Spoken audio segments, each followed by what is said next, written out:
Shalom kekasih-kekasih Tuhan.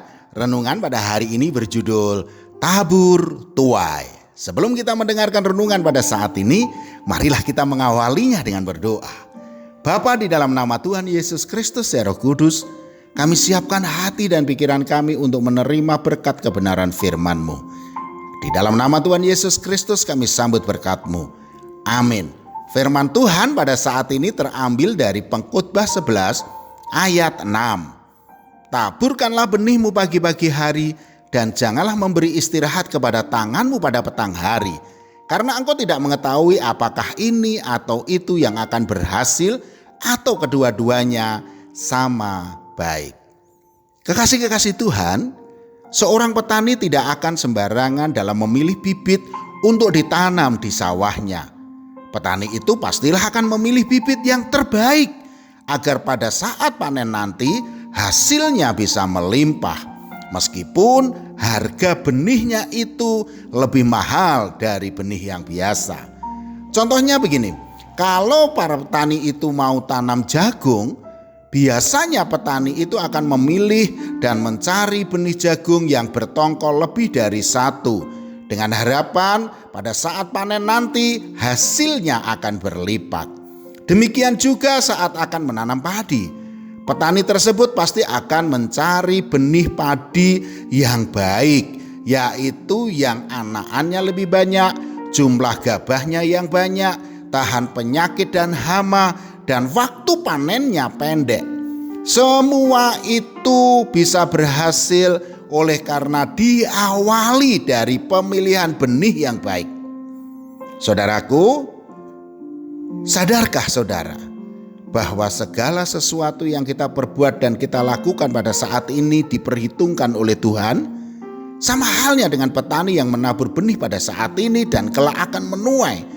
Demikian juga dengan segala perbuatan kita pada hari ini juga akan berdampak di kemudian hari. Inilah yang disebut dengan hukum tabur tuai, saudaraku. Sekecil apapun juga perbuatan kita pasti kelak akan membawa dampak. Dampak itu bisa yang baik, yang menguntungkan, bahkan juga bisa menjadi dampak yang buruk dan menyusahkan. Untuk itu, janganlah kita menahan kebaikan, saudaraku. Taburkanlah benih yang baik dan juga berhati-hatilah dalam segala perbuatan kita. Efesus 5 ayat 15 mengingatkan kita, karena itu perhatikanlah dengan seksama bagaimana kamu hidup. Janganlah seperti orang bebal, tetapi seperti orang arif. Demikian juga tentang sikap hati kita dalam menabur. Apakah tulus dalam melakukannya ataukah ada maksud tertentu? Motivasi orang menabur pasti akan menentukan tuaian. Jangan sampai ada motif terselubung atau tendensi yang tidak benar. Ingatlah saudaraku, Tuhan lebih tahu isi hati kita daripada kita sendiri. Galatia 6 ayat 7 sampai dengan 8 mengatakan, jangan sesat, Allah tidak membiarkan dirinya dipermainkan. Karena apa yang ditabur orang, itu juga akan dituainya. Sebab barang siapa menabur dalam dagingnya, ia akan menuai kebinasaan dari dagingnya. Tetapi barang siapa menabur dalam roh, ia akan menuai hidup yang kekal dari roh itu. Saudaraku, satu hal yang perlu kita perhatikan saat kita menabur, yaitu kita harus menabur dengan benih yang baik. Lakukanlah dengan tekun dan penuh kesabaran, maka di kemudian hari akan menuai dengan sorak-sorai.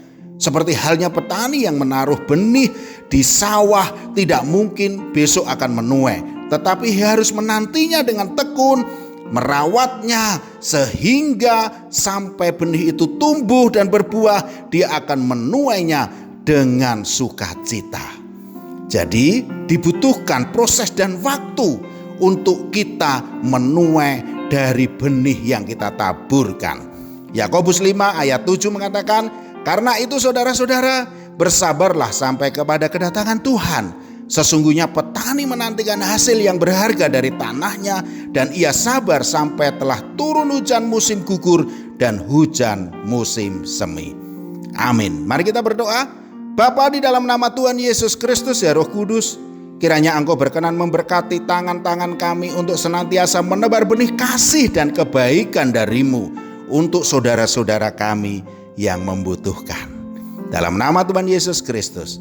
Amin. Selamat beraktivitas dan tetap semangat. Tuhan Yesus Kristus memberkati.